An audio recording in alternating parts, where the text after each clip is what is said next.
Shalom orang-orang kudus yang terkasih di dalam Kristus Yesus. Hari ini kita akan memasuki sesi yang terakhir dari mempelai Kristus. Mari kita berdoa, saudara. Allah Bapa di dalam surga, kami sungguh bersuka cita dan kami semua ingin menantikan datangnya hari di mana pengantin akan menjemput kami sebagai mempelainya. Tuhan, kami mau menjadi seperti 5 anak gadis yang bijak itu, yang senantiasa membuat penuh tabung daripada lampu pelita kami penuh dengan minyak. Terima kasih Tuhan, buat kami mengerti apa yang sedang kami dengarkan ini dan apa yang harus kami persiapkan. Terima kasih Bapa yang baik. Tuhan, Kau mengurapi lidah bibir mulut hambamu, agar hambamu dapat memberitakan Injil kebenaran-Mu dengan benar, dengan bersih, dengan jernih Tuhan, sehingga bisa dimengerti oleh semua anak-anak-Mu. Dalam nama Tuhan Yesus kami berdoa. Amin. Ya, saudara, kita akan memasuki sesi yang terakhir ini, di mana 2 sesi yang lalu kita sudah mempelajari tentang mempelai Kristus, di mana Yesus memberitahukannya di dalam pesta pernikahan di Kana, dan yang kedua kita sudah mempelajari tentang mempelai dicari. Saudara, ketika Yesus melakukan mujizat yang pertama dalam pesta pernikahan di Kana, kita tahu bahwa pada saat itu Yesus sedang mendemonstrasikan aspek keberadaannya di muka bumi ini. Yakni dia sedang berbicara tentang dirinya sendiri dan tentang pesta pernikahan anak domba. Nah, saudara, pernikahan merupakan suatu peristiwa yang sangat penting. Oleh karena itu, Yesus memakai kesempatan di Kana dalam pesta pernikahan itu untuk melakukan mujizat yang pertama, agar semua orang dapat mengingat apa sebenarnya yang sedang Yesus perkatakan. Sebab saudara, bagi Yesus untuk melakukan mujizat itu adalah hal yang sangat mudah, seperti membalikan tangan. Namun, di dalam peristiwa dalam pesta di pernikahan di Kana ini, ada pesan yang lebih penting, yaitu dia ingin memberitahukan tentang pernikahan anak domba itu. Nah saudara, Yesus memiliki tujuan ilahi di dalam pesta pernikahan di Kana. Di dalam Wahyu 19 ayat 7 kita bisa melihat bahwa Yesus berbicara tentang mari kita bersuka cita dan bersorak-sorai dan memuliakan Dia, karena hari perkawinan anak domba Allah telah tiba dan pengantinnya telah siap. Nah saudara, inilah yang Yesus ingin perkatakan. Dia memakai momentum di Kana ini untuk memberikan gambaran kepada orang-orang Israel bahwa kehadirannya di bumi ini bukan hanya sekedar ingin mendemonstrasikan berbagai macam mujizat, tapi dia membawa pesan bahwa dia ingin mengambil kembali pengantinnya yang hilang, yang telah dicuri oleh setan. Haleluya. Nah saudara, apakah yang harus kita ketahui tentang pesta pernikahan? Kita tahu saudara, pernikahan itu merupakan sebuah peristiwa yang sangat penting. Dan persiapan pernikahan, pesta pernikahan itu juga tidak kalah pentingnya. Dan yang terlebih penting saudara adalah mempersiapkan sang pengantin dan sang mempelai. Nah tadi kita sudah lihat di dalam Wahyu 19 ayatnya yang ke-7. Dikatakan di sana bahwa sang mempelai telah siap sedia. Lalu bagaimana dengan mempelainya? Apakah kita sudah siap saudara di dalam menyambut pengantin kita? Apakah yang menjadi keinginan Allah agar kita dapat menjadi mempelai yang layak untuk memasuki pesta pernikahan anak domba? Saudara, kita tahu dalam sebuah pesta, apalagi itu yang dinamakan pesta pernikahan, artinya kita harus belajar mendandani diri kita menjadi dewasa. Nah dalam hal ini saudara, kita bukan mendandani diri kita secara fisik, bukan secara lahiriah, tetapi secara rohani. Kita tahu bahwa memasuki sebuah pernikahan itu membutuhkan sebuah kedewasaan. Jadi bukan anak kecil atau bukan anak remaja yang bisa memasuki pernikahan, tapi orang-orang yang sudah dewasa. Nah di sini saudara, saya ingin memberitahukan kepada Anda bahwa Tuhan menghendaki kita untuk menjadi dewasa secara rohani. Alkitab tidak berbicara tentang penampilan fisik kita, tetapi penampilan roh kita. Bagaimana kita menghadapi masa-masa pernikahan itu? Apakah kita mempersiapkan diri kita saudara sebaik-baiknya supaya secara roh kita ini cantik, sempurna, tidak bercacat, tidak berkerut? Amin saudara. Mari kita lihat di dalam Matius 22. Apakah yang dikatakan di dalam pesta pernikahan ini? Nah kita tahu ini adalah perumpamaan yang Yesus pakai untuk sebuah pesta pernikahan. Pada waktu itu saudara, raja mengundang banyak orang untuk masuk di dalam pesta pernikahan. Lalu ketika semua tamu-tamu itu sudah masuk, raja itu juga masuk untuk bertemu dengan tamu-tamunya itu, dan waktu itu dia melihat ada satu orang yang tidak berpakaian pesta. Lalu dia bertanya kepada orang itu, "Hai saudara, bagaimana engkau bisa masuk ke sini kalau engkau tidak memakai pakaian pesta?" Tapi orang itu diam saja. Lalu kata raja itu kepada hamba-hambanya, "Ikatlah kaki dan tangannya dan campakkanlah orang itu ke dalam kegelapan yang paling gelap. Di sanalah akan terdapat ratap dan kertak gigi." Nah saudara, apakah yang dimaksudkan dengan campakkanlah orang itu ke dalam kegelapan yang paling gelap? Apakah Anda dan saya akan dicampakkan ke tempat yang paling gelap itu jika Anda dan saya tidak bersiap sedia? Saudara, kita harus ingat, ayat ini ditulis sebelum Yesus naik ke atas kayu salib.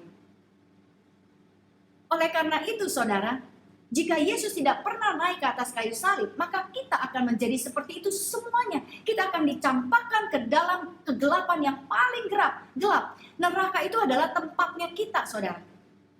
Tapi puji Tuhan, karena Yesus naik di atas kayu salib, kita memiliki pengharapan untuk menjadi cantik secara rohani.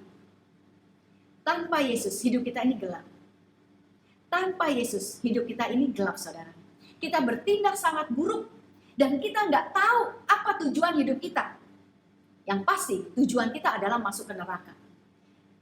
Tapi dalam Yohanes kedua, Yesus memberikan instruksi bagaimana kita dapat hidup di dalam kepenuhan. Dalam Yohanes 2 dalam peristiwa di Kana itu saudara, ayat yang ke-7 mengatakan, "Isilah tempayan-tempayan itu penuh dengan air dan mereka pun mengisinya sampai penuh." Nah, perhatikan kata-kata penuh di sini, saudara. Tempayan itu ada berisi air, tapi tidak penuh. Perkataan isilah artinya di dalam tempayan itu masih ada ruangan yang kosong. Dan kita tidak tahu apakah tempayan itu setengah penuh, seperempat penuh, atau bahkan tidak ada airnya sama sekali. Kehidupan Anda dan saya itu kemungkinan masih ada banyak ruangan-ruangan yang kosong yang masih bisa diisi dengan air. Nah, kita tahu air ini berbicara tentang firman Allah.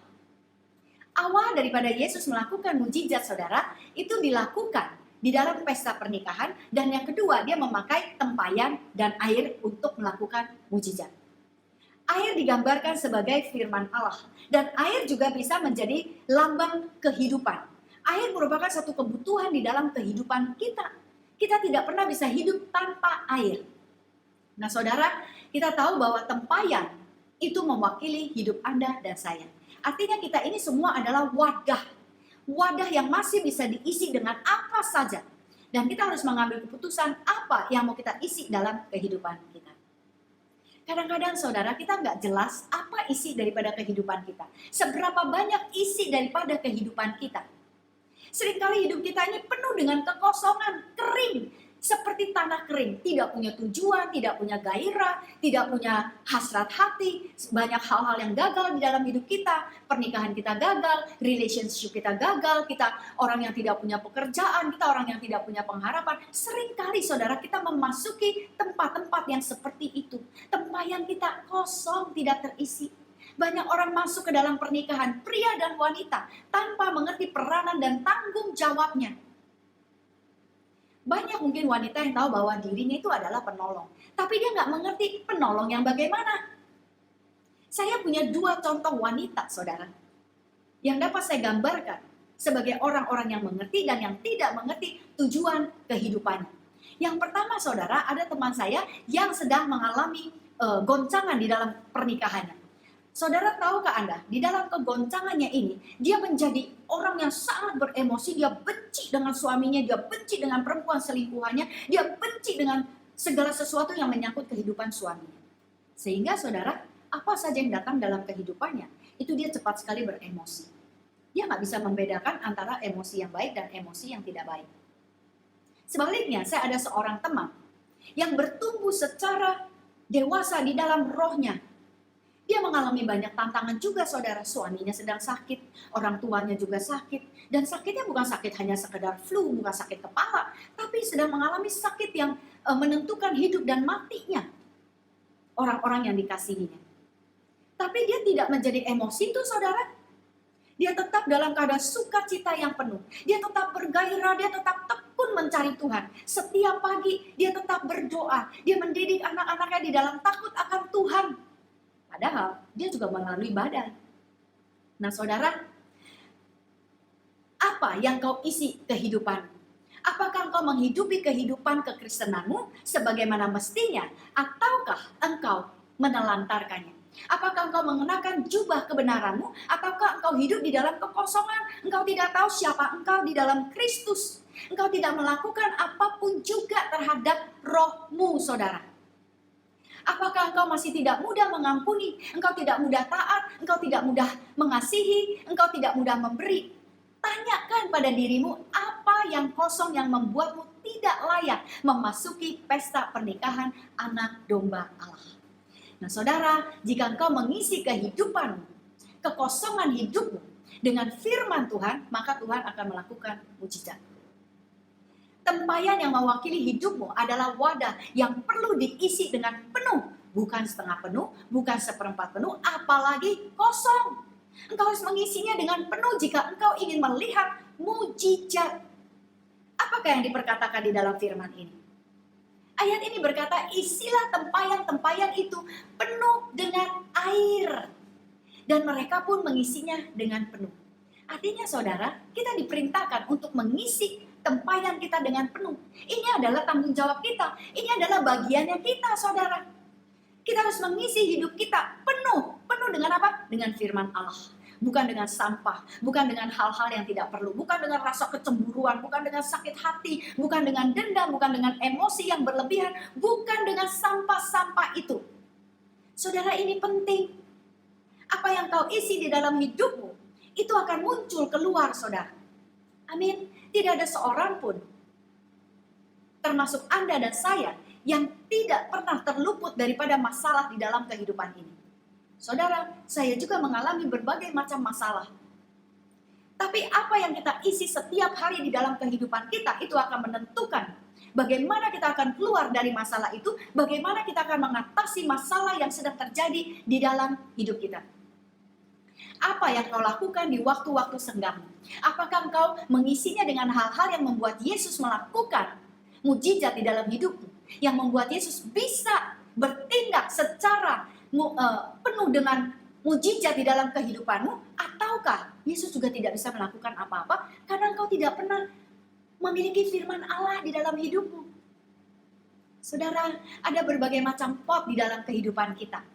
Kita punya pot emosi, kita punya pot kehendak, kita punya pot tujuan hidup, kita punya pot persekutuan dengan Tuhan, kita punya pot melayani, kita punya pot bekerja saudara, kita punya pot mengurus keluarga kita. Semuanya ini harus diisi penuh dengan firman Allah supaya tidak mudah terombang-ambing dengan segala macam masalah yang terjadi dalam hidup kita. Yang membuat kita saudara menjadi bingung, menjadi bimbang, menjadi ragu-ragu. Dan akhirnya membuat kita juga tidak memperoleh apa-apa. Saudara, tahukah Anda? Di dalam pernikahan kita, seringkali kita juga harus melewati badai. Kadang-kadang di dalam percakapan kita dengan pasangan hidup, dengan anak-anak, seringkali saudara mengalami hambatan. Kenapa itu bisa terjadi? Ya bisa saja saudara, segala macam hal bisa terjadi. Mungkin kita dalam keadaan emosi, mungkin kita dalam keadaan letih, mungkin kita dalam keadaan banyak pikiran yang mengganggu kita. Kita bisa melaluinya dengan kesalahpahaman. Kita melaluinya dengan relationship yang sedikit tegang, saudara. Dan ketika saya ini marah dengan suami saya, jengkel dengan suami saya, saudara, karena saya mengisinya selalu dengan firman Allah, saya buat penuh tempayan saya, saudara, manusia roh saya isi, maka saudara ada firman Allah yang juga muncul. Apa yang muncul? Filipi 4 ayatnya ke-8. Apakah yang muncul di sana? Yang muncul adalah firman Allah, yaitu Filipi 4 ayatnya ke-8.